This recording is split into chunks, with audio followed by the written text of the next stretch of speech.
Capítulo 13. Otra vez el fraude. Hay suficientes antecedentes históricos para afirmar que México es uno de los países con más tradición en fraudes electorales en el mundo. Tal vez sería más preciso decir que muy pocas veces hemos tenido democracia.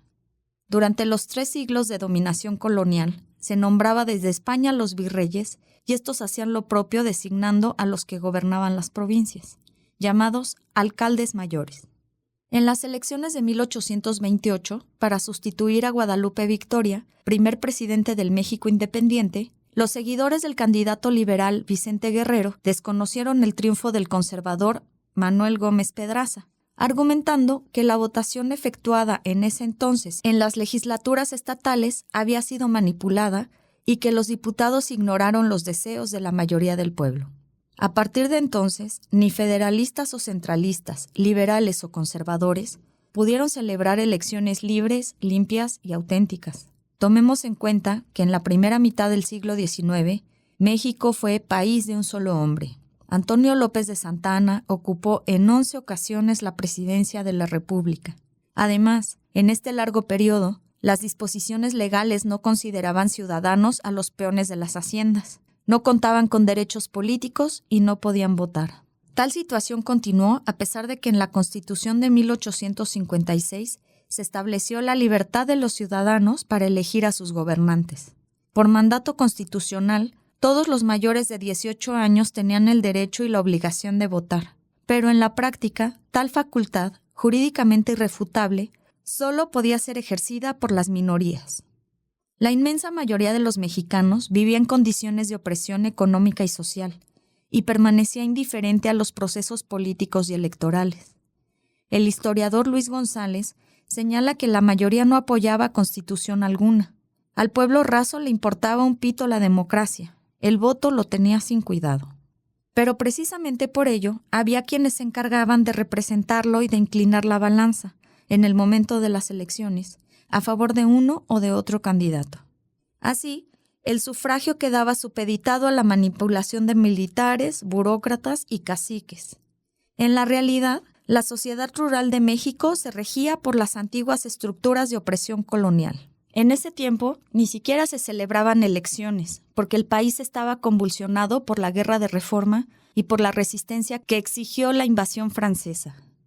Años después, en el periodo conocido como el de la República Restaurada, de 1867 a 1876, el de mayor libertades y movilidad política, cuando gobernaron Benito Juárez García y Sebastián Lerdo de Tejada, cada 4 años surgían denuncias de violación al sufragio en las elecciones presidenciales.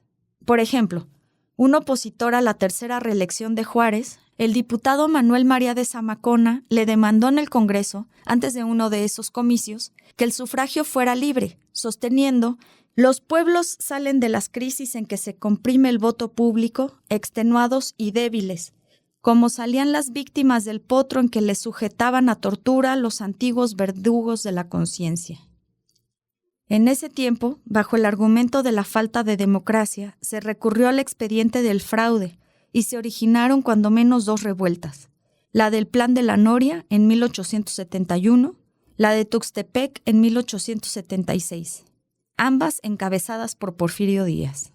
En la segunda de esas fechas se proclamó el llamado Plan Revolucionario o Revolución Soñada de José María Iglesias, que considera sin validez las elecciones presidenciales, que favorecían a Lerdo, porque en muchas partes no las hubo y en otras fueron resultados de la violencia militar sobre los electores. En el Plan de la Noria se decía que ningún ciudadano se imponga y perpetúe en el poder y esta será la última revolución. Casi 40 años después, la frase se le aplicaría a quien ordenó escribirla.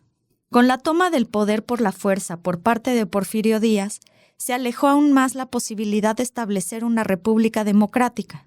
En ese entonces, José Martí, que vivía en México, decidió dejar el país y escribió en una carta de despedida dirigida a un amigo: «Me voy porque un hombre se declaró por su exclusiva voluntad señor de hombres, y con un poco de luz en la frente no se puede vivir donde mandan tiranos».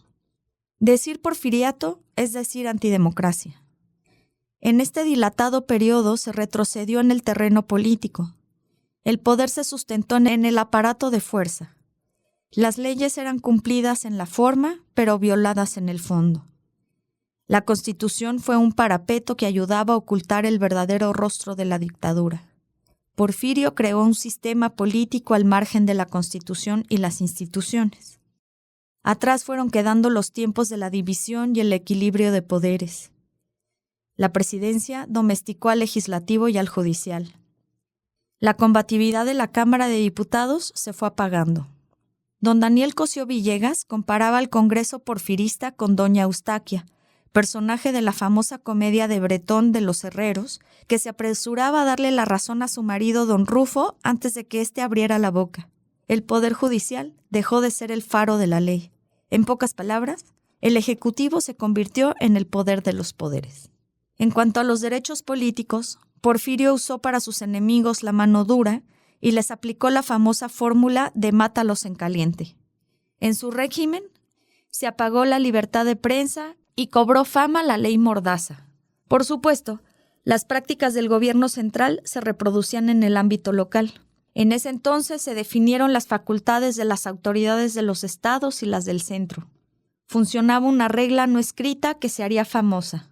El presidente ponía gobernadores y ministros de la corte, senadores y diputados. Los gobernadores, a su vez, se arrogaban el derecho de hacer lo propio con las autoridades locales. Para mantener un sistema de gobierno centralizado y fuerte, Porfirio confió a los militares la administración de los estados. El sometimiento de todas las instancias de gobierno al poder central se logró mediante la imposición de incondicionales en los cargos públicos. Las prácticas electorales se simplificaron. Aparecieron las llamadas palomas viajeras, que llevaban las listas a los gobernadores en vísperas de elecciones de diputados y senadores. Los hombres fuertes de los estados se comprometían a sacar adelante a los que aparecían en ellas. De esta forma, se llegó a hablar por anticipado de los triunfos y cada vez se usaba más el «soy senador» o diputado, como lo dispuso el señor presidente. La simulación democrática convirtió a las elecciones en trámites de rutina. El pueblo dejó su realización y resolución en manos del gobierno. Bajo la máxima de menos política y más administración, se arguía que los comicios tenían que hacerse sin remedio, porque así lo disponían las leyes. Pero enseguida se añadía que cuanto más pronto mejor, ya que lo verdaderamente importante es que todas las clases sociales vuelvan a su vida normal y ordinaria para buscar en ella, a la sombra de la paz y del trabajo, el engrandecimiento de su ser material. Con todo ello, la política sucumbió durante el porfiriato. En este ambiente de poder absoluto, sin justicia ni libertades, surgió de manera admirable la oposición al gobierno de Porfirio Díaz. Los disidentes más lúcidos y de firmes convicciones eran los magonistas. Ellos fueron los precursores de la revolución. En homenaje a estos héroes casi anónimos, recordemos algunos nombres: Camilo Arriaga, Librado Rivera, Juan Saravia, Práxedis Guerrero, Federico Pérez Fernández, Santiago de la Hoz, Manuel Saravia, Benjamín Millán, Evaristo Guillén, Gabriel Pérez Fernández, Antonio Díaz Soto y Gama, Rosalío Bustamante, Juana Belén Gutiérrez de Mendoza, Elisa Acuña, Tomás Saravia y los hermanos Jesús, Enrique y Ricardo Flores Magón. Mucho antes que otros, este grupo de liberales empezó a enfrentar a la dictadura con la publicación de periódicos de denuncia y con la organización de clubes o comités para hacer labor de concientización y liberar al pueblo. Ante el hostigamiento y la represión, los magonistas tuvieron que refugiarse en las ciudades fronterizas de Estados Unidos. Desde ahí editaban el periódico Regeneración, que pasaban de contrabando y distribuían en el país. Mantenían relación con dirigentes regionales, mujeres y hombres que hacían trabajo con obreros y campesinos. Su organización y sus ideales influyeron en las huelgas de Cananea, Sonora, Río Blanco, Veracruz y más tarde en todo el movimiento revolucionario. En el terreno de las libertades políticas, Francisco I. Madero es el dirigente más destacado de la revolución. A pesar de su holgada situación económica, de ser hijo de hacendado, Madero era un idealista que tenía una sincera vocación democrática. En 1908 escribió el libro La sucesión presidencial, en el cual llamaba a enfrentar a la dictadura mediante la participación del pueblo en las elecciones de 1910. A partir de entonces, se dedicó a organizar al partido antirreeleccionista e inició una campaña para todo el país con el lema «Sufragio efectivo, no reelección». Este hombre, lleno de bondad, fue candidato a la presidencia, y tanto él como sus partidarios padecieron hostigamiento y fueron acusados de sediciosos. En plena campaña política, Madero fue privado de la libertad. El 14 de junio de 1910, desde la cárcel de Monterrey, Nuevo León, escribió a Díaz protestando por la represión y la falta de equidad en los medios, sin dejar de manifestar su apego a la ley y su decisión de procurar cambios por la vía pacífica. Sin embargo, no dejó de advertirle que, si usted y el señor Corral se empeñan en reelegirse a pesar de la voluntad nacional y continuando los atropellos cometidos, recurren a los medios en práctica hasta ahora para hacer triunfar las candidaturas oficiales y pretenden emplear una vez más el fraude para hacerlas triunfar en los próximos comicios, entonces, señor general Díaz, si desgraciadamente por ese motivo se trastorna la paz, será usted el único responsable ante la nación, ante el mundo civilizado y ante la historia. Poco después, luego del fraude en las elecciones, Madero no tuvo más remedio que convocar al pueblo a que el 20 de noviembre a las 6 de la tarde se tomaran las armas para derrocar al régimen porfirista. El levantamiento armado obligó a renunciar al dictador, quien abandonó el país para morir en Francia. Francisco I. Madero llegó a la presidencia de la República.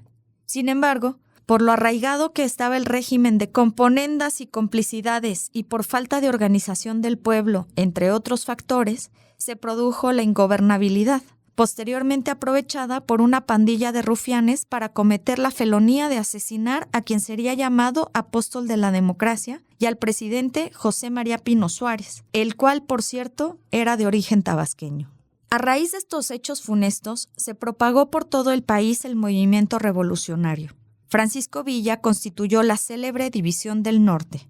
En el sur, Emiliano Zapata siguió enarbolando el plan de Ayala para exigir que se devolviera y se entregara la tierra a los campesinos. A su vez, Venustiano Carranza fue el primer gobernador que desconoció al golpista Victoriano Huerta y llamó a luchar contra la usurpación. Aunque Huerta fue derrotado, las divisiones en las filas revolucionarias por diferencias ideológicas y políticas complicaron la posibilidad de acuerdos para lograr la estabilidad del gobierno y, sobre todo, para cumplir con las demandas del pueblo. Pero aún en aquellos tiempos convulsionados, se avanzó en las transformaciones nacionales y el sacrificio de los mexicanos no fue en vano. En la Constitución de 1917 se reconocieron los derechos sociales, el derecho de los campesinos a la tierra, el salario mínimo, la jornada de 8 horas, la organización sindical, el derecho a la educación y, a pesar de fuertes presiones de las compañías y gobiernos extranjeros, se definió en el artículo 27 la propiedad y el dominio de la nación sobre las riquezas naturales, en particular el petróleo. Desde luego, no fue fácil convertir en realidad estas reivindicaciones. Para lograrlo, perdieron la vida más de 1 millón de mexicanos, y todavía hubo que esperar un buen tiempo. No obstante, la justicia llegó.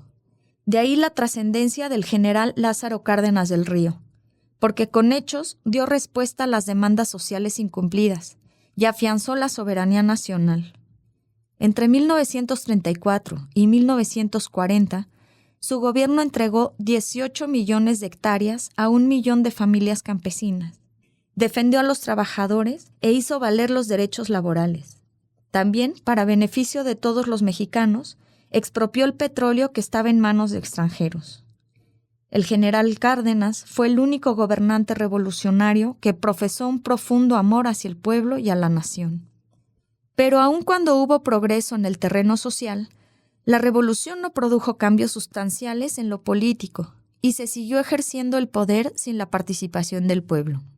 En 1929 surgió el Partido Nacional Revolucionario, PNR, más tarde Partido de la Revolución Mexicana, PRM, y finalmente Revolucionario Institucional, PRI, como instrumento para garantizar el triunfo en las elecciones de quienes recibían el visto bueno del hombre fuerte del país, de los caciques e influyentes. Cosío Villegas decía que ya no estaba don Porfirio, sino doña Porfiria, y tenía razón, porque en sentido estricto, después de la Revolución, se mantuvo el régimen de imposición, centralista, vertical y autoritario. El hecho es que nunca se había podido aplicar la primera parte del lema de Madero, sufragio efectivo. La democracia seguía siendo una asignatura pendiente. Durante el largo dominio del PRI como partido único, se registraron al menos 4 grandes fraudes en elecciones presidenciales. Los cometidos contra José Vasconcelos en 1929, Juan Andreu Almazán en 1940, Miguel Enríquez Guzmán en 1952 y Cuauhtémoc Cárdenas en 1988. A mí me tocó padecerlos durante el periodo del PRIAN en 2006 y 2012. Pero el mayor agravio de las imposiciones ha sido para millones de mexicanos esperanzados y comprometidos en hacer realidad la democracia en México. Hay mucha bibliografía sobre cómo fueron estos fraudes. Héctor Vasconcelos, en un folleto de testimonios del fraude del 2012, elaborado por periodistas e intelectuales, escribió que contra su padre, José Vasconcelos, a quien acompañaba primordialmente la juventud universitaria, se utilizó el caudillismo político-militar de los años 20 y la complicidad abierta de la embajada estadounidense. Contra Almazán se emplearon medios políticos y policíaco-militares. Contra Enríquez Guzmán se echó mano de todos los recursos políticos y financieros de un sistema que por aquellos días se aproximaba a su cenit. Contra Cuauhtémoc Cárdenas se utilizó, además de toda la fuerza del aparato político, la burda manipulación de los votos y los vergonzantes acuerdos postelectorales entre el PRI y el PAN. Contra López Obrador se dio en 2006 la alianza grosera de los poderes fácticos, incluida la pareja presidencial en turno, con las autoridades electorales que traicionaron su vocación y desacreditaron, quizá irremediablemente, la institucionalidad democrática de México. De todos modos, debe decirse que cada caso tiene sus propias características y los fraudes de 2006 y 2012, cometidos ambos durante los gobiernos panistas, fueron diferentes. La imposición de Calderón tuvo más que ver con lo cibernético. Recuérdese que su cuñado Hildebrando fue el encargado del sistema de cómputo de la elección y con la falsificación de resultados. La de Peña Nieto, en cambio, se caracterizó por el uso de dinero a raudales para comprar los votos de la gente más pobre de México. Por eso es importante profundizar en el análisis de este segundo fraude. Como ya expliqué, la minoría que domina en el país decidió, de tiempo atrás, imponer a Enrique Peña Nieto como presidente de México, para mantener el régimen de corrupción que les beneficiaba. Unos días después del fraude de 2012, una mujer, amiga de Marcelo Ebrard, en una comida con los hombres del poder, buscando una justificación a lo sucedido en la elección presidencial, puso en la mesa este interrogante. ¿Qué hubiera pasado si en vez de AMLO el candidato de izquierda hubiese sido Marcelo Ebrard? La respuesta no tardó en llegar. El obispo ya afinado, Onésimo Cepeda, le contestó: «No, niña, desde mucho antes decidimos que Enrique Peña Nieto sería presidente». Ya vimos también cómo la estrategia que pusieron en práctica consistió en utilizar sus medios de comunicación para introducir al mercado, mediante la publicidad, al sobrino de Arturo Montiel a fin de convertirlo en figura nacional. Televisa, Milenio y muchos otros se dedicaron a proyectar una imagen de Peña Nieto que no correspondía a lo que realmente representaba. Con esa fórmula mantuvo una gran popularidad durante mucho tiempo. Pero en la campaña las cosas empezaron a cambiar. Ya en diciembre de 2011, cuando tuvo que enfrentar a los medios sin asistencia de apuntadores y sin edición de video, Peña Nieto cometió numerosos dislates que fueron ampliamente difundidos en las redes sociales. Poco a poco, la gente fue descubriendo que aquella figura mediática era un engaño, una farsa. 5 días después del primer debate, el 11 de mayo de 2012, Peña Nieto asistió a la Universidad Iberoamericana. Los estudiantes lo encararon y su torpe y autoritaria respuesta, secundada por los políticos que lo rodeaban, así como la distorsión de los hechos en los medios de comunicación, en particular de Televisa, dio lugar al movimiento Yo Soy 132. A partir de entonces, esta expresión estudiantil y juvenil, con la doble demanda de derecho a la información y de no permitir la imposición de Peña Nieto, empezó a despertar a otros jóvenes en el país y a sacudir las conciencias de los ciudadanos, sobre todo de las clases medias de México. Después de ese acontecimiento, el rechazo a Peña Nieto empezó a crecer y se precipitó su desplome en las preferencias electorales. El jueves 31 de mayo, el periódico Reforma dio a conocer una encuesta en la cual la diferencia entre Enrique Peña Nieto y mi candidatura era de apenas 4 puntos. Días después, del 31 de mayo al 4 de junio, nuestro equipo técnico levantó otra y el resultado ya nos daba 2 puntos de ventaja. Cuando sus patrocinadores se percataron de que Peña Nieto se estaba cayendo, buscaron desesperadamente reforzar su estrategia mediática y consiguieron el apoyo del expresidente Fox. El 11 de abril, este individuo dio una puñalada trapera a la candidata de su partido al declarar: «Mi parte racional me dice que solo un milagro hará que el PAN no pierda la presidencia». Posteriormente, el 2 de mayo, en una reunión con corresponsales extranjeros, dijo que si no asistía a los mítines del aspirante presidencial panista, era porque es una pérdida de tiempo. Es inútil. Así terminó de ganarse Fox un lugar en la historia como traidor a la democracia. Pero no solo él. También los hombres de negocio, que tienen desde afuera más influencia en el PAN, iniciaron con el consentimiento de Calderón la guerra sucia en mi contra. Supe por ese entonces, como ya lo expresé, que doblegaron a Josefina, la cual hasta ese momento se había dedicado a cuestionar a Peña sin meterse mucho conmigo. Como parte de los acuerdos de esos días, entre operadores del PRI y del PAN, los publicistas de ambos partidos grabaron de manera conjunta mensajes en mi contra para radio y televisión. Los del PRI hacían referencia al plantón de Reforma, a René Bejarano y su supuesta recaudación de fondos para mi campaña. Los que llevaban el logotipo del PAN, curiosamente, también versaban sobre el plantón de Reforma y hacían alusión a la frase que dije en el 2006, «al diablo con sus instituciones». En todos los casos se distorsionaba la realidad.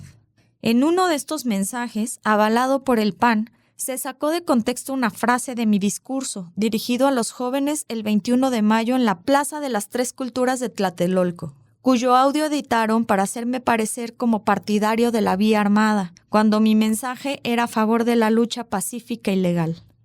La campaña de lodo fue secundada por los medios de comunicación al servicio del régimen.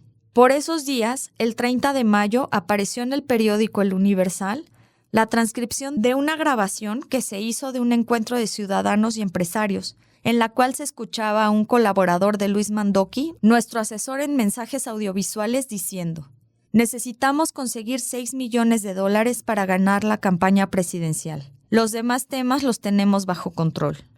Esta elección la vamos a ganar. Quería pedir en esta ocasión que le pudieran dar a la campaña sabiendo que es un apoyo no a la esperanza, sino al triunfo».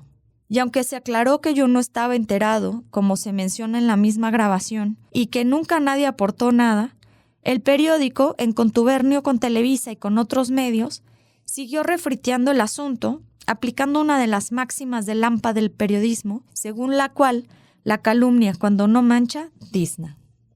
Como era de esperarse, los medios convencionales desempeñaron en conjunto una función realmente truculenta. La excepción fueron las redes sociales.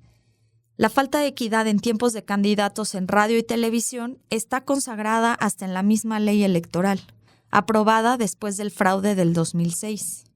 Por ejemplo, por cada mensaje de nosotros, la candidata del PAN tenía derecho a 2 y Peña a 3. A ello agregaría que el manejo informativo fuera de los tiempos oficiales fue completamente tendencioso. Esta desproporción se hizo evidente hasta en el monitoreo elaborado por la UNAM a solicitud del IFE. En ese reporte se señala que el candidato del PRI ocupó durante la campaña el mayor tiempo destinado por los noticiarios de radio y televisión, y aun cuando el muestreo no incluyó los géneros de opinión, análisis y debate, de 3.853 valoraciones de los 4 candidatos, Peña Nieto tuvo 668 menciones positivas y 480 negativas, mientras que en mi caso recibí 477 valoraciones positivas y 974 negativas. Una peculiaridad es que desde el primer día de campaña apareció una lluvia de encuestas y sondeos de opinión que no paró sino hasta la elección presidencial. en evidente componenda con el candidato del PRI, empresas como GA-ISA, Milenio, El Universal, Buendía y Laredo, DGC Excelsior, Consulta Mitofsky, Radio Fórmula y Televisa, entre otras, se dedicaron a difundir resultados que no correspondían a la realidad y cuyo propósito fue proyectar la imagen de que Enrique Peña Nieto era inalcanzable.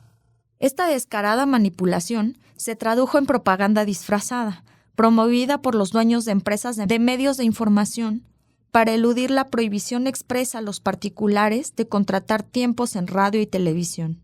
Es decir, se violaron los párrafos 2 y 3 del inciso G de la base 3 del artículo 41 de la Constitución. Los artículos 49.3 y 49.4 del Código Federal de Instituciones y Procedimientos Electorales, así como el Acuerdo General del Instituto Federal Electoral, que estableció los lineamientos y los criterios de carácter científico que deberán observar las personas físicas y morales que pretenden ordenar, realizar y o publicar encuestas por muestreo, encuestas de salida y o conteos rápidos durante el proceso electoral 2011-2012. Por ejemplo, la encuesta GA-ISA Milenio se difundió diariamente en periódicos, radio y televisión. Inclusive, el 27 de junio, último día de campaña, este medio de comunicación sostuvo que tras 101 días de seguimiento diario electoral, Peña Nieto mantenía una ventaja de 18.4%, casi 3 veces por encima del resultado oficial que reconoció el IFE. El conductor de noticias, Ciro Gómez Leiva, quien en ese entonces trabajaba para la televisora Milenio, fue el difusor de esas encuestas durante más de 3 meses. Un caso que demuestra cómo estaban subordinados los medios a Peña y al PRI es lo sucedido al término de la elección en Tabasco. Al cierre de las casillas, cuando ya se sabía que Arturo Núñez había ganado, lo buscaron de Televisa para entrevistarlo en su condición de candidato triunfador. Y más de 1 hora lo estuvieron esperando frente a las cámaras, donde supuestamente se haría un enlace con Joaquín López Dóriga, en el marco de un programa especial en el que daban a conocer los resultados de elecciones locales.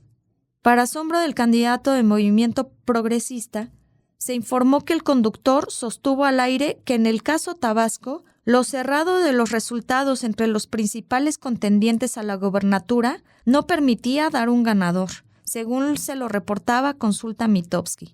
Lo más irresponsable y grave fue que a partir de ese momento, grupos de choque del PRI comenzaron a robarse las urnas para reventar la elección y hubo conatos de violencia, aunque la participación activa y decidida de la gente hizo abortar ese llamado Plan B. Al final, según cifras oficiales, Arturo Núñez superó con 7.5% a su adversario. Aquí agrego que, casi a la medianoche, Peña le habló por teléfono a Pedro Joaquín Caldwell, presidente del PRI, pidiéndole que ya soltaran Tabasco, porque quería mandarme un guiño. No digo por decencia lo que pensé entonces sobre esa situación. Sin embargo, no fueron estas maniobras, ni la desorientación de la opinión pública, lo que más influyó para impedir el cambio de régimen. En esta ocasión, lo determinante fue el uso del dinero para traficar con la pobreza de la gente.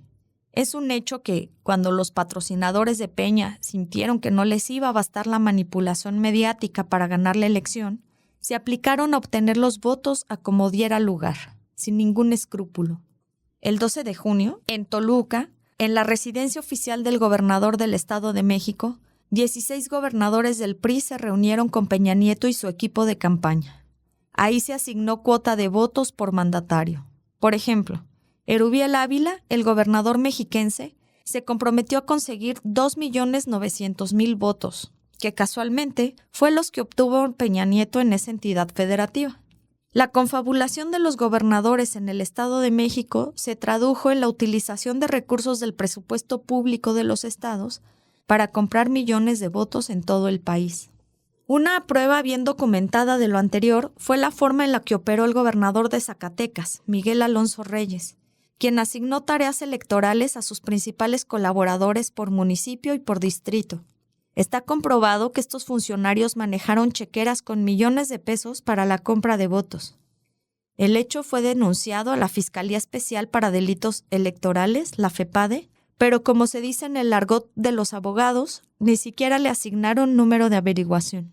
Desde luego, la caja abierta y grande de Peña fue la Secretaría de Finanzas del Gobierno del Estado de México. El día 2 de agosto, Ricardo Monreal Ávila, coordinador de mi campaña, dio a conocer la existencia de la cuenta 806935 de Scotiabank, que pertenecía al Gobierno del Estado de México, pero que era administrada por Luis Videgaray Caso. Esta cuenta, que permaneció prácticamente inactiva en los meses de diciembre de 2011 y enero de 2012, manejó en inversiones de febrero a junio del 2012 alrededor de 8,000 millones de pesos y quedó otra vez con un saldo menor a finales del mes de junio. Es decir, con el mismo comportamiento de los meses previos a la campaña y a su mayor utilización. Aun cuando Videgaray, los dirigentes del PRI, el banco y el gobierno del Estado de México respondieron que se trataba de un infundio, al día siguiente de que se presentó esta denuncia, se dio a conocer un audio donde una empleada de dicho banco confirmó que en efecto la cuenta existía a nombre del Estado de México y que el administrador único acreditado era Luis Videgaray Caso. Luego, se dio a conocer una transferencia bancaria por 50 millones a la misma cuenta, cuyo beneficiario era en particular de nombre Marco Antonio González Pac. Sin embargo, el Banco de México modificó el SPEI de su página electrónica, argumentando que lo hizo a solicitud de Scotiabank porque se trataba de un error. Y todo quedó en la opacidad que prevalecía en el régimen de componendas y complicidades. Antes y durante la elección, los operadores del PRI se dedicaron a repartir dinero por todo el territorio nacional a cambio de sufragios. Tanto que en una encuesta del periódico Reforma del 9 de septiembre, 2 meses después de la elección, 71% de los mexicanos contestaron que hubo compra de votos durante el proceso electoral. Aunque en la compra del sufragio se empleó dinero en efectivo, despensas, materiales de construcción y entregaron animales de corral, comida, fertilizantes y otras dádivas, la novedad fue el uso de monederos electrónicos de bancos y tiendas comerciales para dispersar grandes cantidades de dinero de procedencia ilícita. En la ingeniería financiera empleada de ese operativo, las llamadas empresas outsourcing, que estaban de moda en el mundo delictivo del cuello blanco, al igual que las factureras, desempeñaron una función muy relevante. Eran corporativos que mantenían un número determinado de empresas fantasmas que servían tanto para la subcontratación a fin de evitar el pago de prestaciones a los trabajadores como para la evasión fiscal. Pero en esta ocasión, el acuerdo entre Peña y estos prósperos empresarios de la piratería o de la economía informal consistió en utilizar las empresas fantasma al fin de lavar dinero y distribuirlo con tarjetas para comprar votos y conciencias. Empecemos con las tarjetas de Soriana. Es conocido que en la zona conurbada del Distrito Federal, estos comercios fueron prácticamente vaciados por multitudes del Estado de México, las cuales al día siguiente de la elección y en los posteriores usaron esas tarjetas con desesperación hasta agotar el saldo. Se pudo probar la existencia de cuando menos 10 tipos de tarjetas de esa tienda. Soriana A, precio por ti. Soriana A, precio por ti, CTM. Tarjeta Buen Vecino, Mercado Soriana. Tamaulipas siempre gana. En Tamaulipas, PRI por ti. Mi ahorro Soriana, en Ciudad Juárez, Chihuahua. Banamex Soriana Mi Ahorro, en Ecatepec de Morelos, Estado de México. Soriana Obsequia a Precio, en Nuevo León. Soriana Precio por ti, Nuevo León, con numeración color amarillo. Soriana a Precio por ti, en Estado de México, con color gris, con numeración en la parte trasera. Y tarjeta Buen Vecino Soriana Hiper, en Sinaloa, Culiacán. Hay testimonios de cómo fueron entregadas estas tarjetas con saldos de 500 o 1,000 pesos a cambio del voto a favor del PRI. La señora Erika Gómez Reyes de Tlalnepantla escribió diciéndonos que antes de la elección entregaron tarjetas Soriana, entre ellas a mí. Las repartieron en la Vicaría de Santa Clara. Todas traían 500 pesos, los cuales yo no he utilizado, siendo estas condicionadas para el voto por el PRI, la cual anexo a este escrito en original. El 11 de julio del 2012 el notario público Enrique Almanza Pedraza, de la Ciudad de México, hizo constar en un acta que a solicitud de la señora Leticia Piña Mora se dirigió a la calle Primera Cerrada de Juan Enríquez, número 194, Colonia Juan Escutia, en la Unidad Habitacional Boceadores de México, en la Delegación Iztapalapa, donde se encuentran reunidas 22 personas, manifestándome estas que, una semana antes de que se llevara a cabo las pasadas elecciones del 1 de julio del presente año, diversas personas que vestían playeras del PRI nos visitaron en nuestros domicilios solicitándonos las credenciales del elector para recabar nuestros datos, entregándonos en ese momento por cada credencial del elector una tarjeta de plástico con la leyenda de Soriana aprecio por ti, indicándonos que una vez que votáramos por el candidato Enrique Peña Nieto, se activarían inmediatamente por un monto de 1,000 pesos de moneda nacional por tarjeta y que podríamos pasar a cualquier tienda Soriana para hacer nuestras compras, manifestando que al acudir a las tiendas efectivamente compramos productos por esa cantidad, destacando que cuando acudimos a la tienda antes mencionada, existían aproximadamente 200 personas formadas para hacer efectiva la tarjeta. Posteriormente se presenta la señora de nombre Julia Sánchez Osorio y me manifiesta que el día 25 de junio del presente año nos reunimos aproximadamente 300 personas en el Salón Marbet, ubicado en la calle Cuarta Avenida número 34 de la colonia Benito Juárez, en el municipio de Nezahualcóyotl, Estado de México, en el cual se presentó el candidato a diputado federal del Partido Revolucionario Institucional, Víctor Manuel Sánchez Tinoco, y nos entregó a cada una de las personas que asistimos tarjetas de la tienda Soriana, con el fin de que votáramos por el candidato Enrique Peña Nieto. Y al acudir a la tienda con la tarjeta correspondiente, realicé compras de diversos productos por la cantidad de 985 pesos en moneda nacional, lo cual lo demuestro en este momento con el recibo correspondiente de la compra realizada y la tarjeta correspondiente. Unos campesinos de la región norte de Guerrero, limítrofe con el Estado de México, me enviaron una relación de 596 personas que recibieron tarjetas de prepago, Soriana, Mi Ahorro, Banamex, a cambio de su voto por Peña Nieto. Tengo fotografías que demuestran, por el número de serie, que se entregaron más de 1 millón de tarjetas Soriana CTM. Otro hallazgo importante fue comprobar la existencia y el uso de los monederos Monex. Como antecedente, el 26 de junio el Partido Acción Nacional presentó una denuncia ante el IFE y la FEPADE, entregando como pruebas 2 tarjetas Monex recompensa con sus respectivos testimonios notariales de 2 ciudadanos de Guanajuato que aseguraron haber recibido estos monederos electrónicos como pago por su desempeño en la estructura electoral del PRI.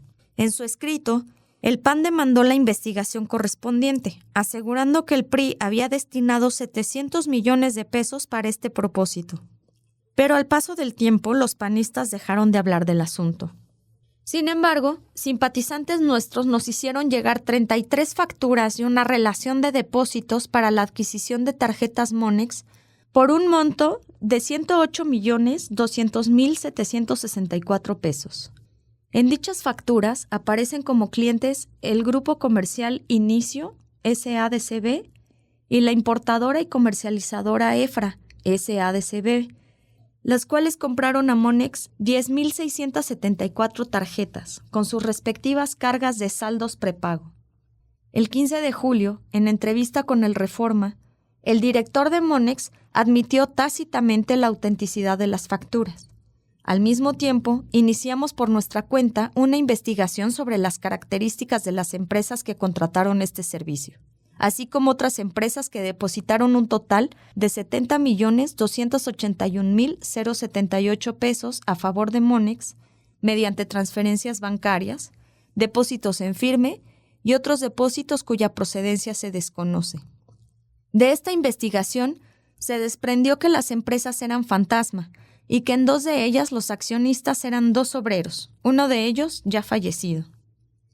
En respuesta, el 19 de julio, el PRI aseguró que había contratado a la empresa Alquino Servicios y Calidad SADCB para manejar 7,850 tarjetas por un monto total de 66,326,300 pesos, y que estos recursos solo se habían distribuido el día de la elección para pagar a quienes participaron como integrantes de su estructura electoral.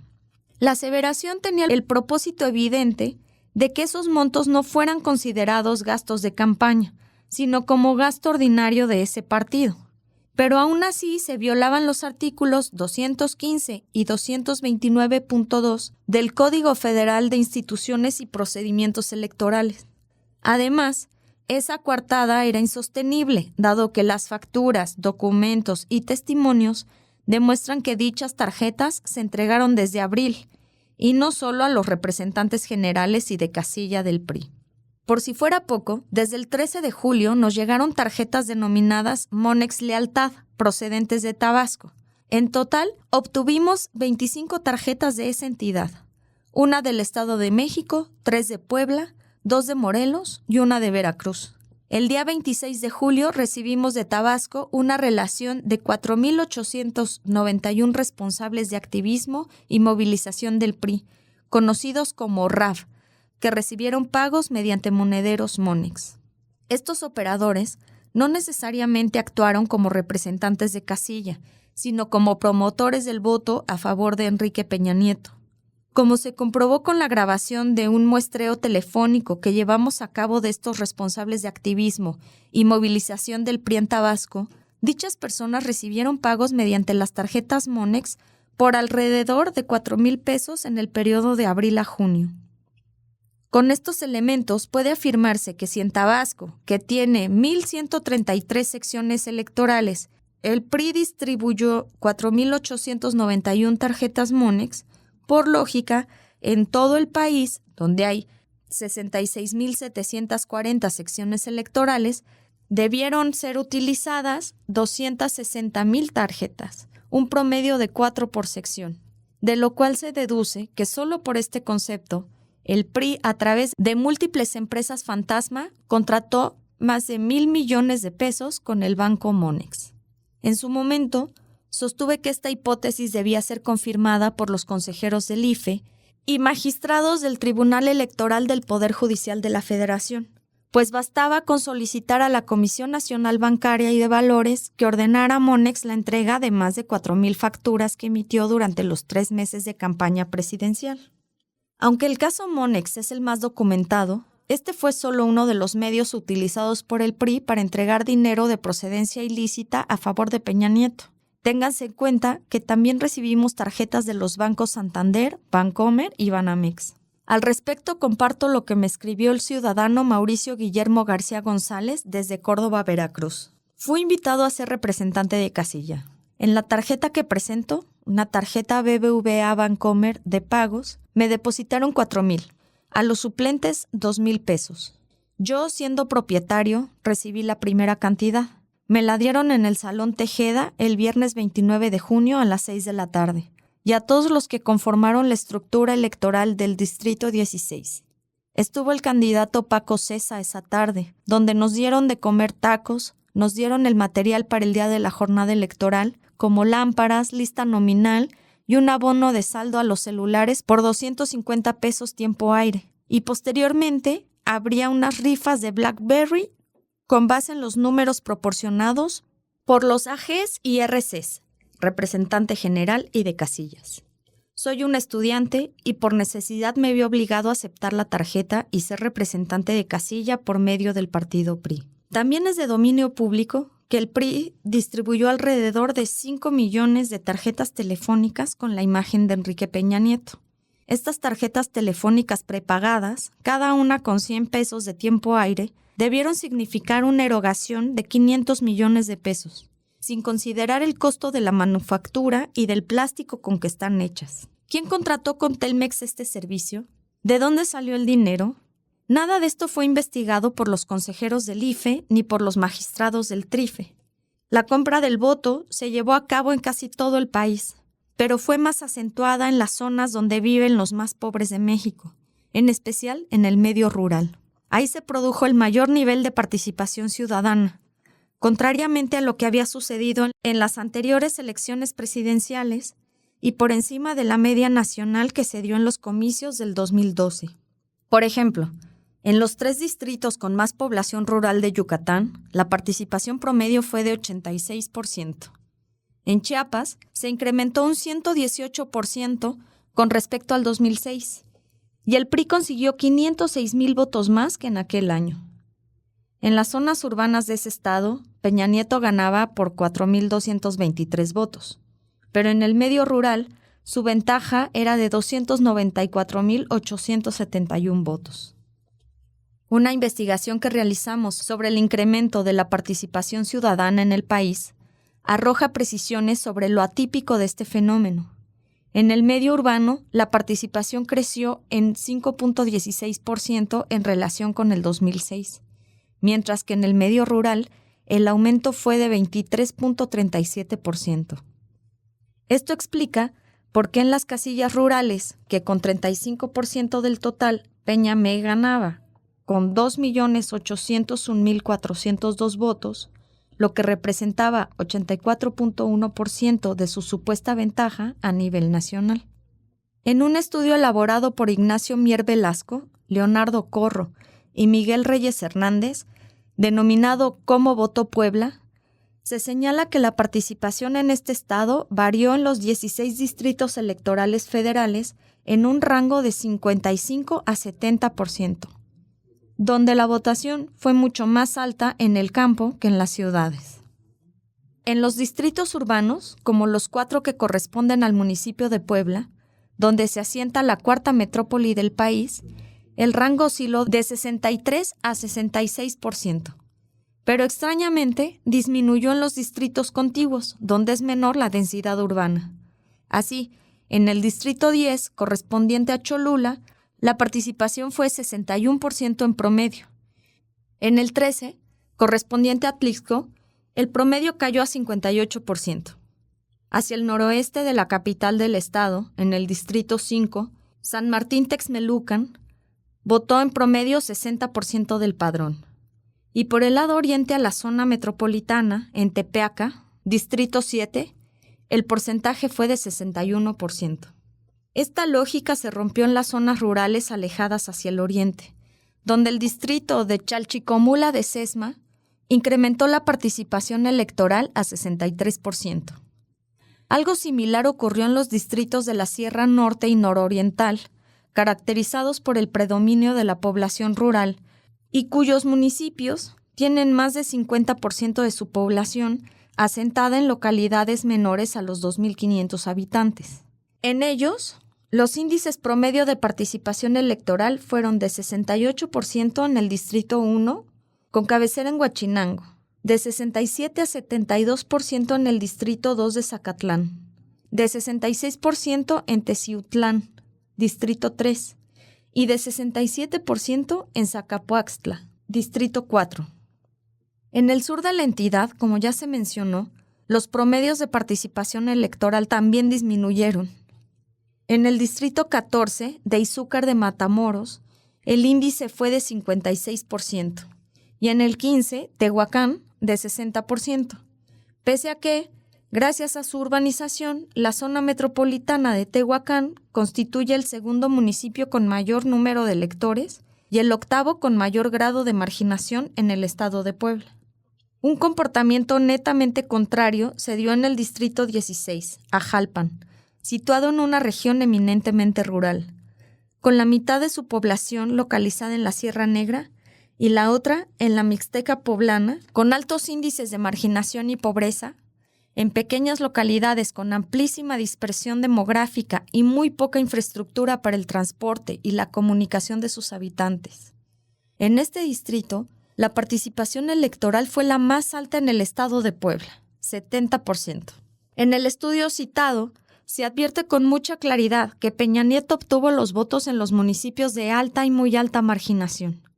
De los 217 municipios del estado, 131 estaban considerados entre los más pobres, es decir, registraban el mayor porcentaje de población de menor escolaridad y mayor porcentaje de vivienda con piso de tierra, así como dispersión de localidades pequeñas, la mayoría de las cuales se encuentran en situaciones de aislamiento físico, lejos de una carretera o ciudad.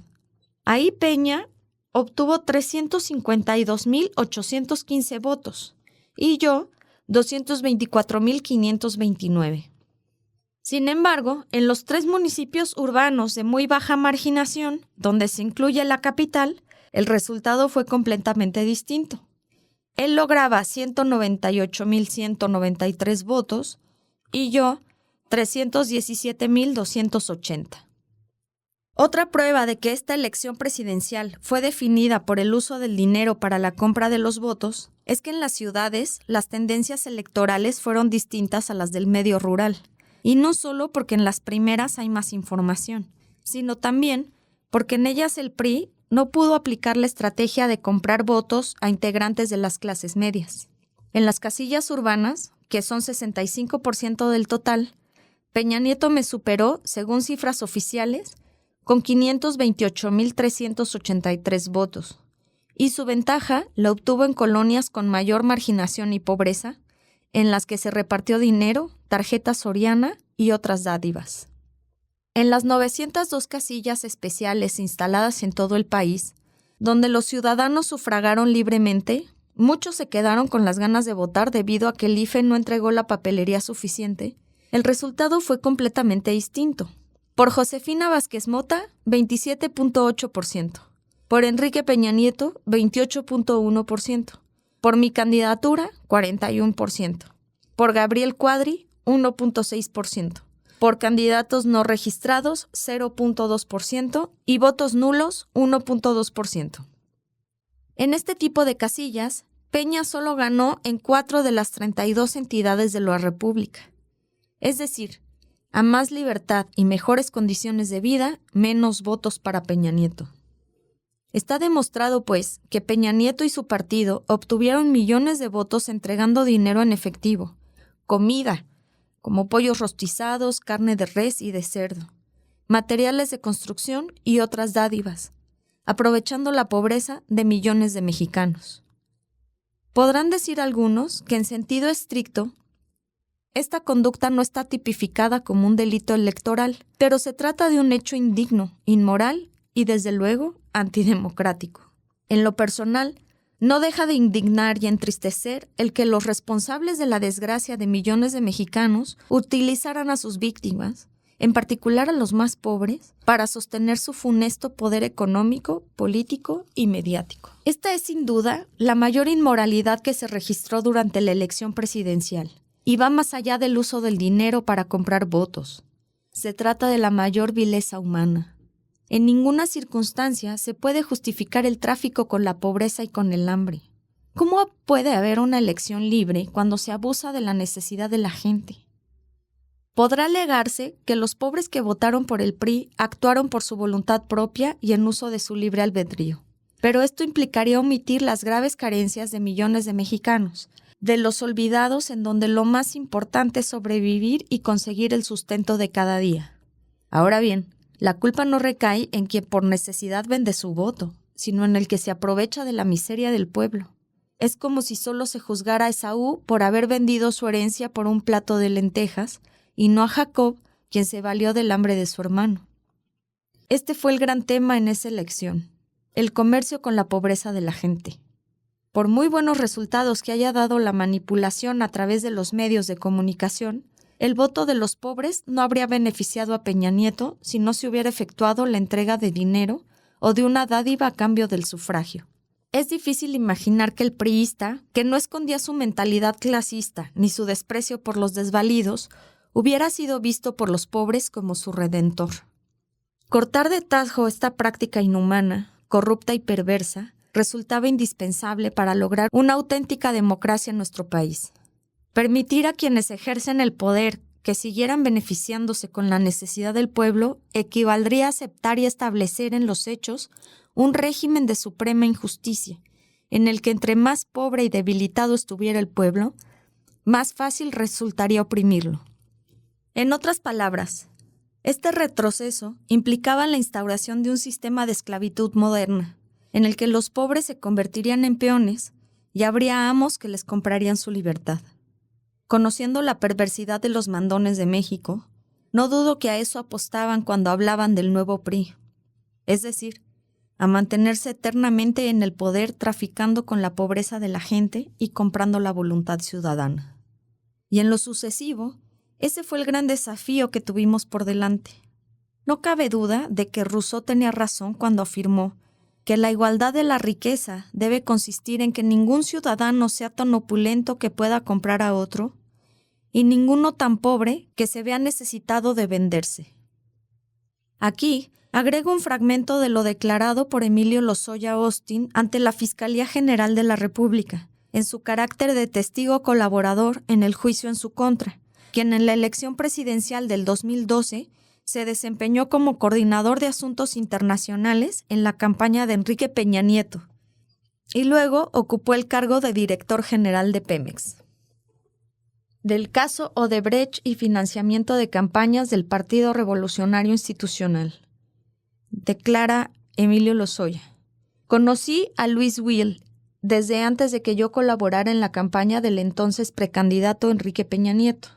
Desde que conocí a Luis Will, me consultaba y me pedía orientación en forma adecuada para expandir sus negocios, así también identificar y estructurar proyectos en México y otros países de América Latina y Medio Oriente. Incluso, serví como enlace y le presenté a diversos empresarios en México, específicamente en los estados de Hidalgo, Veracruz y Estado de México, así como en los Emiratos Árabes Unidos principalmente. Cuando ingresé a la campaña del PRI en el 2012, yo ya tenía una buena relación con Luis Will. Entre el mes de octubre o noviembre de 2011, cuando viajó Enrique Peña Nieto a Nueva York a participar en el foro del Consejo de las Américas, me pidieron él y Luis Videgaray Caso ser el coordinador de asuntos internacionales, teniendo como una de las encomiendas el gestionar recursos de empresas extranjeras para financiar la campaña electoral. Esto era así, puesto que había que cubrir muchos gastos en asesores extranjeros y nacionales, así como en otros rubros. De febrero a noviembre del 2012, colaboré en la campaña y en el equipo de transición del entonces candidato a la presidencia de México, Enrique Peña Nieto, por el Partido Revolucionario Institucional, como encargado de asuntos internacionales. Mi principal función era posicionar la imagen del candidato a escala internacional. A principios del 2012, tuve una reunión en una cafetería denominada El Globo, ubicada en Prado Sur, Lomas de Chapultepec, de la Ciudad de México, con Luis Will, a petición de Enrique Peña Nieto y Luis Videgaray Caso, quien fungió como coordinador de la campaña presidencial. La instrucción que tenía era la de gestionar recursos económicos para cubrir diversos pagos a consultores en materia electoral, consultores con sede principalmente en el extranjero. Instrucción que me hizo Luis Videgaray Caso en sus oficinas ubicadas en la calle de Montes Urales. Conforme a lo antes señalado, yo le pedí a Luis Will que apoyara la campaña y o precampaña de Enrique Peña Nieto a la presidencia de la República, y que para tales efectos Odebrecht aportara $6 millones americanos. Asimismo, le dije a Luis Will que esa petición venía directamente del entonces candidato Enrique Peña Nieto y que Odebrecht se vería beneficiado cuando ganase. Él me dijo que lo veía bien e incluso hablamos de que en cuanto ganara Peña Nieto iría a ver a Marcelo Odebrecht personalmente. Esta petición se la hice a Luis Will, puesto que el jefe de Luis Will, Marcelo Odebrecht, le había hecho ese ofrecimiento a Peña Nieto desde que fue gobernador. Asimismo, puesto que en ese tiempo, y como lo narraré a continuación, la empresa brasileña Odebrecht ya se había acercado a ofrecer esos recursos desde que Enrique Peña Nieto conoció a Marcelo Odebrecht como gobernador del Estado de México. También hablamos del incremento en la construcción de obras y con ello el aumento en los contratos si al ganar Peña Nieto se materializaba la reforma energética. Enrique Peña Nieto ya conocía a Marcelo Odebrecht y a Luis Will en virtud de una gira que realizó cuando se desempeñó como gobernador del Estado de México, específicamente en una gira internacional de trabajo por Brasil el 11 y 12 de abril de 2010. A esa reunión asistieron, entre otros, Enrique Peña Nieto, Juan Armando Hinojosa, de Grupo IGA, David López, de Comunicación Social, y Arnulfo Valdivia, de Asuntos Internacionales del Estado de México. Esta gira se celebró en fechas inmediatas al Foro Económico Mundial en Cartagena, Colombia, y nos recibió directamente Marcelo Odebrecht, quien hizo una presentación corporativa en la que yo estuve presente. Esto fue posible porque Enrique Peña Nieto voló desde Cartagena hasta Brasilia para encontrarse con Lula, reunión que no se concretó, de tal forma que al día siguiente se hizo la reunión con Odebrecht. Al término de la comida, Marcelo Odebrecht y Luis Will le ofrecieron apoyo económico a Enrique Peña Nieto en su posible postulación como candidato a presidente de la República en 2012. Yo fui testigo de dicha conversación que se realizó en idioma español y que tuvo una duración aproximada de 5 a 10 minutos, en el marco de lo cual yo estuve presente. En el marco de esa conversación, Enrique Peña Nieto señaló que el contacto para recibir dicho apoyo económico sería Luis Videgaray Caso, quien, aunque no se encontraba presente, se sabía que era su persona de mayor confianza. Esa gira tuvo como objetivo, o como uno de los objetivos, dar a conocer a los empresarios los principales planteamientos de una posible candidatura de Peña Nieto, siendo que Marcelo Odebrecht tenía especial interés en apoyarlo. Uno de los atractivos de la candidatura de Peña Nieto era, sin duda, la reforma energética, la que generaba amplio interés de muchas empresas. Derivado de los apoyos que Odebrecht dio a la campaña electoral, Enrique Peña Nieto y Luis Videgaray Caso fortalecieron la relación con Luis Will durante una comida en casa de Marcelo Odebrecht en la ciudad de Sao Paulo, Brasil, durante la gira como presidente electo de Enrique Peña Nieto a Brasil, en el segundo semestre del año 2012. En dicha reunión asistieron tanto funcionarios de la Secretaría de Relaciones Exteriores y el equipo de transición, entre los que se encontraban Ildefonso Guajardo, Luis Videgaray Caso y el general Roberto Miranda, encargado de la seguridad por parte del Estado Mayor Presidencial. Mientras que por parte de Odebrecht estuvieron Marcelo Odebrecht en su calidad de dueño de la empresa y anfitrión de la comida, Carlos Fadigas, director general global de Braskem, Luis Will y Roberto Bischoff, director general de Braskem, México. Esa reunión fue fundamental, ya que ahí se empezó a construir una relación más directa entre el consorcio Odebrecht y el gobierno de Enrique Peña Nieto, siendo a partir de ahí su principal interlocutor el doctor Luis Videgaray Caso y el de La Voz. Fue cuidadosamente planeada, ya que teníamos instrucciones de Luis Videgaray Caso de que no se supiera nada relativo a la reunión entre el entonces presidente electo y Marcelo Odebrecht. Por eso nunca se informó claramente a la opinión pública. En esta reunión, además de hablar sobre la reforma energética, se habló sobre la importancia de que México continuara el proyecto de Etileno 21, ya que había sido una inversión superior a los $3,000 millones.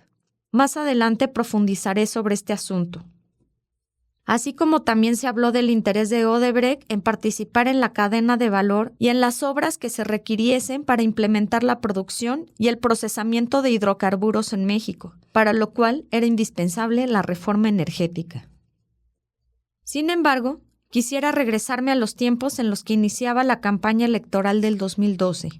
En la reunión mencionada que sostuve a principios del 2012 con Luis Will en Prado Sur, es decir, en la que le pedí la cantidad de $6 millones americanos, me mencionó que la cantidad que podría aportar la empresa Odebrecht a la campaña del entonces candidato del Partido Revolucionario Institucional a la presidencia de la República para posicionarse mejor con dicho partido político sería de $4 millones, de los cuales 2.5 serían íntegros para la campaña, situación que evidentemente le comuniqué tanto a Enrique Peña Nieto como a Luis Videgaray Caso. En cuanto me instruye de manera directa a Luis Videgaray Caso que agilizara dichos recursos, pues ellos me refirieron que ya habían contratado a una serie de consultores y que $2.500 millones serían utilizados para cubrir los honorarios que se les debían a dichos consultores y que me concentrara en captar recursos. Eso me lo dijo Luis Videgaray Caso en las oficinas de Montes Urales, estando presente Luis Will. Por esta aportación de $2.5 millones realizada por Odebrecht para el pago de asesores, ya que recordemos que el 1.5 restante fue para mí, El propio Luis Will se encargó de hacerle llegar el mensaje a Enrique Peña Nieto. En un evento que hubo en el Camino Real en Polanco, con el sector privado durante la campaña,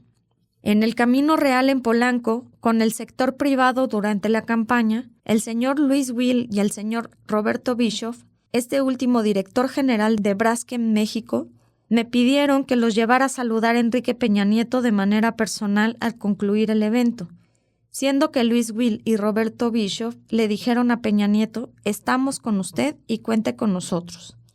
A lo que Peña Nieto les comentó: muchas gracias por el apoyo que nos han dado. Este diálogo para Luis Will y Roberto Bischoff era más que suficiente para entender que Enrique Peña Nieto estaba perfectamente enterado de las aportaciones que darían. Fue entonces cuando nuevamente me puse en contacto con Luis Will, a modo de organizar los detalles de dichas aportaciones, aclarando que se me hizo fácil proporcionarle a una cuenta corporativa con la que contaba desde hace años una de mis empresas que tenía en Suiza, ya que durante varios años viví y laboré en dicho país.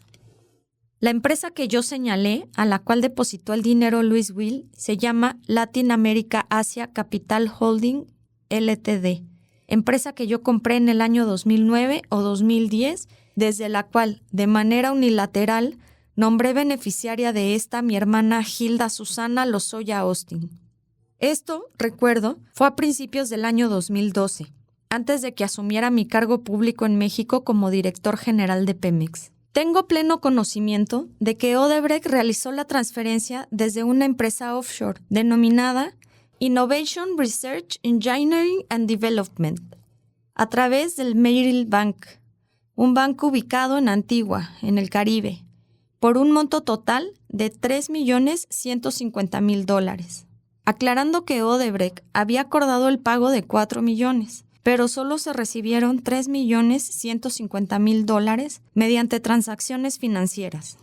Por otro lado, la cantidad de dinero que hacía falta para completar los $4 millones, es decir, los $850.000, los iba a poner Fabiola Tapia Vargas en efectivo, y posteriormente ella le daría a Luis Will una cuenta para que se los depositaran a ella. Es importante aclarar que Fabiola Tapia Vargas era socio de Odebrecht y que Luis Videgaray Caso era insistente en el sentido de gestionar la entrega de los recursos para cubrir las deudas que se habían generado con motivo de la campaña presidencial. Este fue un tema recurrente, ya que los gastos de la campaña eran mayores a la disponibilidad de los recursos. A continuación, se enlistan fechas e importes depositados a la cuenta 126007 de la institución bancaria suiza de nombre Gonet Sie, a nombre de la moral Latin Asia American Capital Holding. Todas las fechas serán del 2012. El 20 de abril, $250.000. El 25 de abril, $495.000. El 27 de abril, $505.000.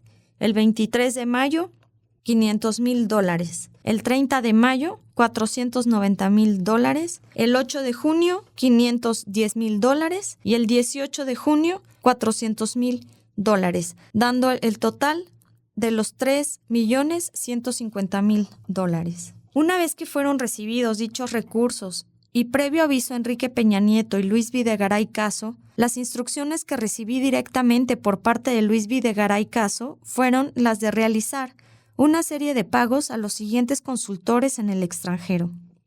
Para estos efectos, él me entregaba por escrito los datos en tarjetas escritas a máquina de escribir o a computadora, argumentando que no quería demorar ni contratiempos, pues tenía que rendir cuentas a Enrique Peña Nieto. Estos hechos le constan al señor Rodrigo Arteaga Santoyo, quien para entonces era mi secretario particular, a quien me comprometo a presentar para que comparezca.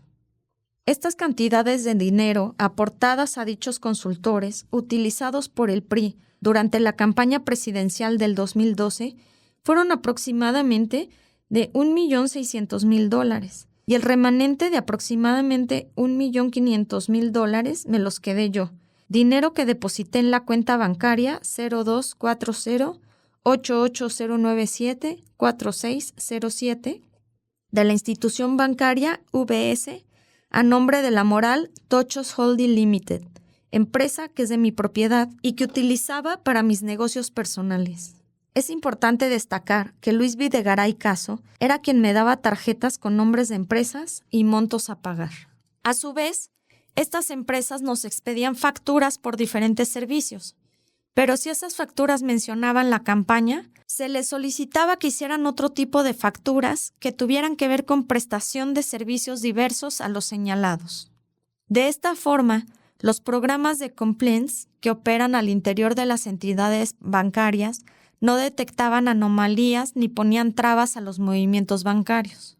Reitero que todos los pagos que se realizaron fueron por instrucción de Luis Videgaray Caso, quien desde la campaña fue mi supervisor y a quien siempre le reporté. Los lugares en los que me encontraba con Luis Videgaray Caso para recibir sus instrucciones relacionadas con pagos pendientes de la campaña y sobornos de Odebrecht eran los siguientes. A. Durante la campaña presidencial y la transición, las reuniones se realizaban en las oficinas de Montes Urales 425. B. Durante el gobierno, en sus oficinas de Polanco en la calle Julio Verne. Una vez que el candidato Enrique Peña Nieto ganó la elección y tomó protesta como presidente de la República, me invitó a trabajar en su administración como director general de Pemex. Dicho nombramiento representó un gran reto para mí y decidí aceptar, dada mi experiencia en el sector privado, aunque yo no conocía bien a Enrique Peña Nieto ni a Luis Videgaray Caso. En cuanto al papel de las autoridades electorales, bastaría con decir que los consejeros del IFE y los magistrados del Tribunal Electoral del Poder Judicial de la Federación demostraron ser personajes acomoditicios, sin convicción, seleccionados a modo para formar parte del engranaje del régimen antidemocrático que predominaba. Viene al caso preguntarnos cómo, de 16 altos funcionarios que fueron nombrados para hacer valer la Constitución y las leyes de la materia, no hubo siquiera uno que actuara con dignidad y decoro. Sin profundizar tanto en el análisis, la explicación de ese proceder está, en buena medida, en que ganaban más de 300,000 pesos mensuales, tenían viáticos, les pagaban suculentas comidas y viajes al interior del país y al extranjero, contaban con asesores, ayudantes, choferes y trabajadoras domésticas, recibían atención médica privada, hasta para hacerse cirugías plásticas a costilla del erario. Y como es lógico, así, colmados de atenciones y privilegios, maiciados como se decía en el Porfiriato, era muy difícil que pudieran tener el arrojo para disentir y actuar con libertad. Esta forma de cooptación explica en mucho el proceder de las autoridades y supuestos representantes populares. Con algunas excepciones, era la regla en todo el sistema político mexicano. Incluso el presidente del tribunal llegó a sentenciar por anticipado. Apenas pasadas las elecciones, declaró que quien no gana en las urnas no puede triunfar en la mesa. Es cosa de preguntarse, ¿y qué pasa si el que gana en las urnas obtuvo los votos con trampas y comprando voluntades, como sucedió en esa elección? ¿O para qué servía entonces un tribunal constitucional? Por decencia y por respeto a sus familiares y amigos, no describo la forma de pensar y de ser de ese presidente del TRIFE, aunque cuento con información de su poca autoridad moral. Además, la búsqueda de la verdad no requiere del escándalo.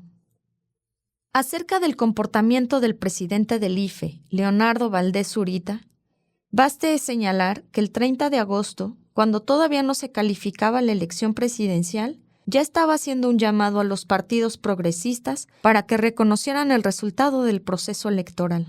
Al entregar los resultados de la consulta infantil y juvenil 2012, Zurita señaló: «Estamos en vísperas de la instalación del Senado de la República, en donde esos partidos que conforman la coalición del movimiento progresista tienen una amplia participación. Estamos en vísperas de la instalación de la Cámara de Diputados, en donde juntos los partidos del movimiento progresista son la segunda fuerza. Me da la impresión de que, ante la generosidad de los ciudadanos mexicanos que le otorgaron un volumen de votos muy grande a los partidos que conformaron esa coalición, lo que corresponde es una actitud también generosa de esos partidos para reconocer el resultado de las elecciones, para defender el resultado de la elección parlamentaria legislativa en la que avanzaron significativamente. Y bueno, ahora pasar a la siguiente etapa, que es la del análisis y de la discusión de las reformas que este país requiere para mejorar nuestras condiciones de vida. Hay constancia de que hicimos todo lo posible al fin de convencer y persuadir a las autoridades electorales para que actuaran con rectitud. El 8 de febrero, todavía en mi carácter de precandidato, presenté a los consejeros del IFE una propuesta con 12 medidas para garantizar la equidad y autenticidad del sufragio. En particular, enfaticé que se debía actuar de manera preventiva y poner en marcha mecanismos para evitar la compra y coacción del voto, así como la utilización ilegal de los medios de información para favorecer a candidatos y partidos. Sin embargo, 3 meses y medio después, es decir, el 25 de mayo, el Consejo General del IFE tomó el acuerdo de desechar mis recomendaciones. El 22 de marzo, cuando me registré como candidato, exhorté a los consejeros a que evitaran el uso de dinero público o ilícito para traficar con la pobreza de la gente. También les expuse que debían garantizar la equidad en el acceso a los medios de información e impedir que por medio de la publicidad se suplantara, como lo venía haciendo Televisa, el derecho del pueblo a elegir libremente al futuro presidente de México. En fin, les solicité que no se repitiera lo sucedido en 2006. Y les señalé que tenía la gran responsabilidad de garantizar elecciones limpias y auténticas. Además, durante el proceso electoral, presentamos recursos legales para exigir la fiscalización del excesivo gasto de campaña de Peña Nieto, el cual, a pocos días de haber empezado la campaña, ya había rebasado por mucho el tope de los 336 millones que establece la ley. Días después de la elección, el 8 de julio, presentamos el juicio de inconformidad, demandando la invalidez de la elección presidencial y pusimos a disposición del IFE y del Tribunal Electoral del Poder Judicial de la Federación infinidad de pruebas notariadas, plenas y contundentes. En la práctica, con el apoyo de los ciudadanos, hicimos mucho más investigación que la realizada por los organismos electorales. Pero todo fue infructuoso. Las autoridades actuaron por consigna y cumplieron con su misión de hacerse de la vista gorda y darle visos de legalidad al fraude electoral.